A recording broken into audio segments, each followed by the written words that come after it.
নমস্কার, আমাদের ইচ্ছে অ্যান্ড ব্লগের নতুন একটা পর্বে আপনাদের সকলকে স্বাগত। আশা রাখি সবাই ভালো আছেন, সুস্থ আছেন। আমিও ভালো আছি, সুস্থ আছি।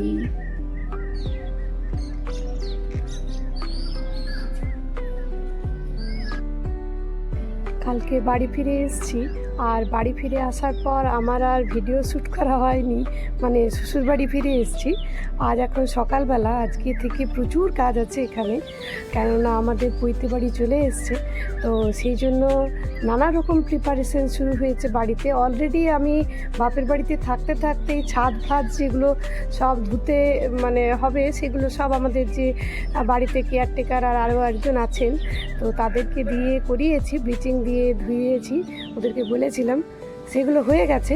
আর আমার শ্বশুর মশাইও অনেকগুলো প্রিপারেশন করে রেখেছেন। আর দীপ যখন এসেছিল তখন ও কাঠ ফাটগুলো দিয়ে গেছে।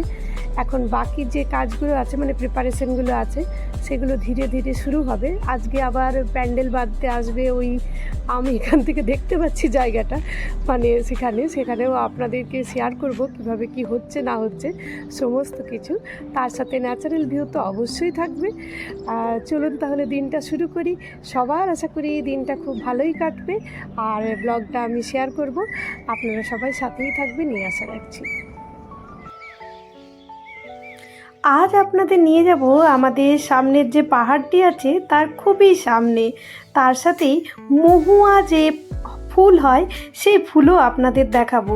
তার আগে আমি আজকে আপনাদের কমেন্টগুলো পড়ে নিই। সীমাজ রেসিপি লিখেছেন আমার একটা ভিডিওতে, খুব ভালো, ধন্যবাদ পাশে থাকার জন্য। আমিও আপনার পাশে অবশ্যই থাকবো, এই আশা রাখছি। এগিয়ে যান, ভালো থাকুন।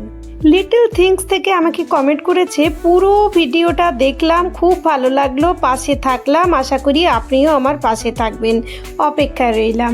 ধন্যবাদ পাশে থাকার জন্য। ভালো থাকবেন আর এগিয়ে যান অনেক দূর। চলুন, শ্বশুর বাড়ি ফিরে এসেছি, আর এই যে এখন আমরা যাচ্ছি, আমি আর ইচ্ছে একটু ঘুরতে, তো ভাবলাম আপনাদেরও সাথে নিয়ে নিই। চলুন দেখি। Good morning. আমার পিছনে একটা ম্যাও লুকিয়ে আছে, ম্যাও ম্যাও ম্যাও ম্যাও। চলুন এগিয়ে যাই। এখন আমি যেখান দিয়ে যাচ্ছি সেখানে বুনো ফুলের এত সুন্দর একটা ঘ্রাণ আসছে, দারুণ। দেখো কেমন মেঘ করে আছে আজকে, দেখছো ইচ্ছে করেছে রে, কি হবে রে পৈতে বাড়িতে রে ইচ্ছে। হ্যাঁ, ভগবানের তো যা কাজ করার তা তো ভগবান করবেই, বললেই কি ভগবান শুনবে? প্রকৃতি নিজের খেয়ালে চলে না, আমার কথা থোড়ি না শুনবে।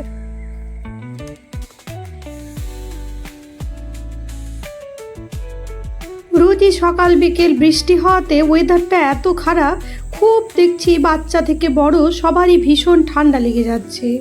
ইচ্ছেও তার ব্যতিক্রম নয়, খুব ঠান্ডা লেগেছে ওর।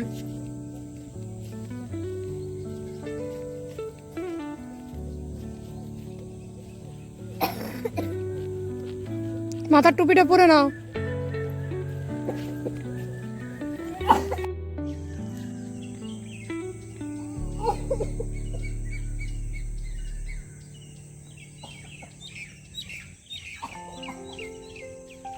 ইচ্ছেটার ভালো রকম ঠান্ডা লেগেছে। এখানে আসার পর থেকে কন্টিনিউ একের পর এক বৃষ্টি হয়ে যাচ্ছে, আর ওর অবস্থা খারাপ হয়ে যাচ্ছে। এখানেও পলাশ ফুল ফুটবে, এই দেখো দেখা দিচ্ছে এবার, কুড়িগুলো দেখতে পাচ্ছ দূর থেকে, এই দেখো। চলো আরো সামনে কতগুলো গাছে নতুন কুড়ি হয়েছে দেখবো আমরা। দেখুন এরও কুড়ি এসছে। বলেছিলাম না, সুন্দরী পুরুলিয়া পলাশে নিজেকে সাজাবেই সাজাবে, তাতে সময় লাগুক আর যাই লাগুক, ছোট থেকে দেখে আসছি, তার অন্যথা কখনোই হয় না।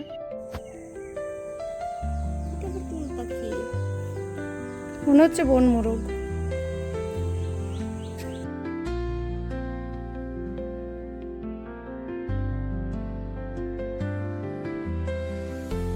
চলো, আমার সোনা গাছ, এই যে আসছে সব আমার প্রিয় প্রিয় সমস্ত জিনিস আমার জঙ্গল।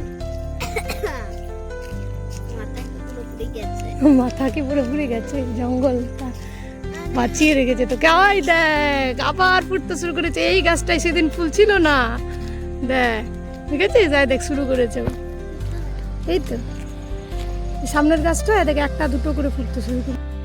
দেখুন ন্যাড়া গাছে এখন দেখা যাচ্ছে এদের এখানে বাড়ি। আমরা এটাকে ঢেকচুয়া বলি, আবার অনেকে সাত ভাই চম্পাও বলে। বসে আছে, এই সময়টাই বোঝা যায় কোন কোন পাখি যখন পাতা ঝরে যায়, কোন কোন পাখি কোন কোন গাছে নিজেদের জীবন অতিবাহিত করে। এইগুলোতেও এবার কুড়ি আসছে, আর কোনো কোনো গাছে আবার ফুলগুলো ফুটতেও শুরু করেছে, যেগুলো দু একদিন আগে ছিল না সেগুলো আবার। এই দেখুন পুরোটা আমাদের এটা পলাশ জঙ্গল। দূরে দেখুন, দূরে একেবারে লাল হতে শুরু করেছে। ওই পাশটাতেও একদিন নিয়ে যাব, আজকে নিয়ে যাব আপনাদের অন্য একটা দিকে। চলুন, এখানে একটা গাছ আছে পুরো রেড হয়ে আছে বল। হ্যাঁ দেখুন পুরো পুরো জঙ্গলটা দেখুন, পুরো জঙ্গলটাকে দেখুন। এখন দেখুন পলাশ পাতা একটাতেও দেখতে পাওয়া যাচ্ছে না, কিন্তু আমি কিন্তু 2-3 দিন পর পরই ভিডিওগুলো বানিয়েছি, তা যাতে পার্থক্যটা আপনারা বুঝতে পারেন। ইচ্ছে প্রচুর ঠান্ডা, মাথায় এটা বেঁধে দাও। দেখুন অবস্থা দেখুন, এই দেখুন গাছগুলোর দেখুন অবস্থা, পুরো ন্যাড়া হয়ে গেছে। এই ন্যাড়া গাছেই কিন্তু সেই দারুণ একটা রং ধরবে কয়েকদিন পর, যখন বলতে। আর এপাশে এলে ইচ্ছে যে পলাশ ফুল তুলে ঠিক নিজে অনেকগুলো জমা করবেই করবে। আজও লেগে পড়েছে নিজের কাজে। দেখুন চারদিকটাতে সত্যি বসন্তের একেবারে দারুণ ছোঁয়া।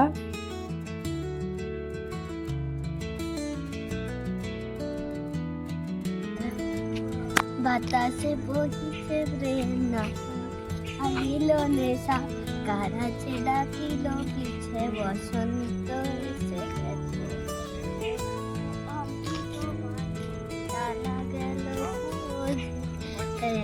মরমে উঠিল বাজি, বসন্ত এসে গেছে। দেখেছো দেখেছো কাঠপুটলিটাকে,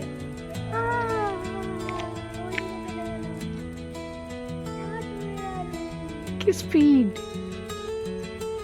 দেখেছিস?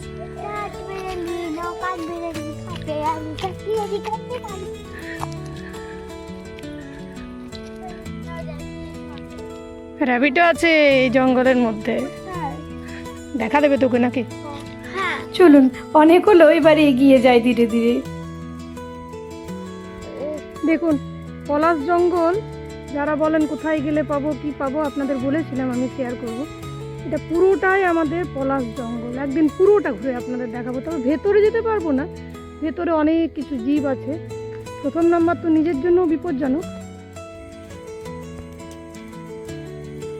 এটা খরগোশ বেরোবে, কিন্তু স্নেকও বেরোতে পারে, চলে এসো তাড়াতাড়ি করে। খরগোশগুলো আঁচড়াবে, সামনে পেলে সজারুর কাঁটা থাকতে পারে। ফেভারিট অ্যানিমাল হলেও ভয় পেয়ে যাবে। সজারু আছে এখানে, হ্যাঁ ও ভয় পেয়ে যাবে, তো করবে না তোমাকে, ভয় খেয়ে যায় এরা।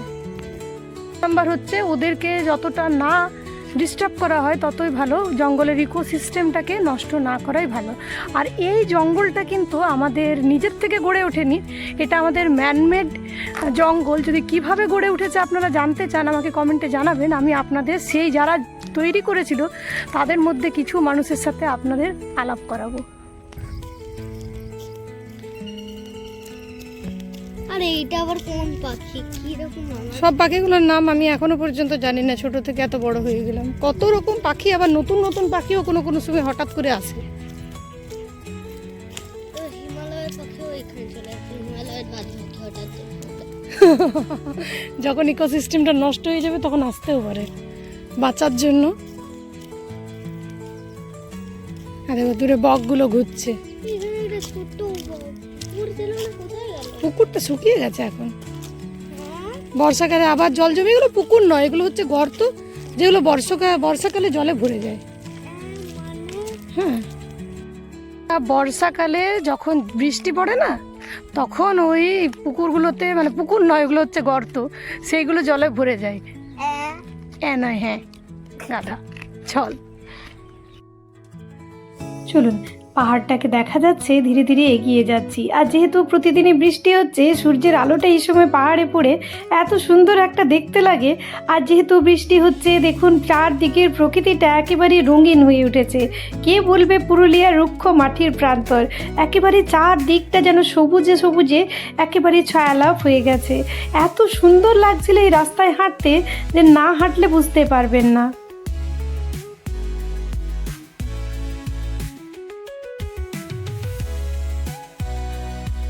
দেখতে পাচ্ছিস না পিছনে যে রাস্তাটা, সেই রাস্তাটা দিয়ে যখন আমি এইচএসে পড়তাম, সাইকেল চালানো যেত না, এত কাদা রাস্তা হয়ে যেত, তখন এইটা দিয়ে আমি যেতাম হেঁটে হেঁটে। এখানে একটা ছোট্ট মতো নদীও আছে। সাইকেলটা তো গ্রামে কোনোদিন এরকম কিছু চুরি হয় না। খুব সুন্দর একটা ছোট্ট মতো নদীও আছে, আর একদিন নিয়ে যাবো তো। নদী, ছোট্ট পাহাড়ের নদী। আজকে একটা অন্য রাস্তা দিয়ে চলে যাবে তো। দেখো মহুয়া গাছ, এর থেকে এরা হাঁড়িয়া বানায়, ভাতের থেকে, মহুয়ার থেকে। চলো, চলে এসছি একেবারে প্রতাপপুরের সামনাসামনি। এই যে ইচ্ছে আর হাঁটতে পারছে না, এরপর আপনাদের একদিন এখানে নিয়ে আসবো, ঠিক আছে? আজ এই অবধিই থাকলো তাহলে। চলুন এইবার ধীরে ধীরে গ্রামের পথে এগিয়ে যাব। আজ আপনাদের আরও একটা জিনিস দেখাবো, একটু ওয়েট করুন। আপনারা নিশ্চয়ই জানেন পুরুলিয়া আবার মহুয়ারও দেশ। চলুন মহুয়া দেখাই।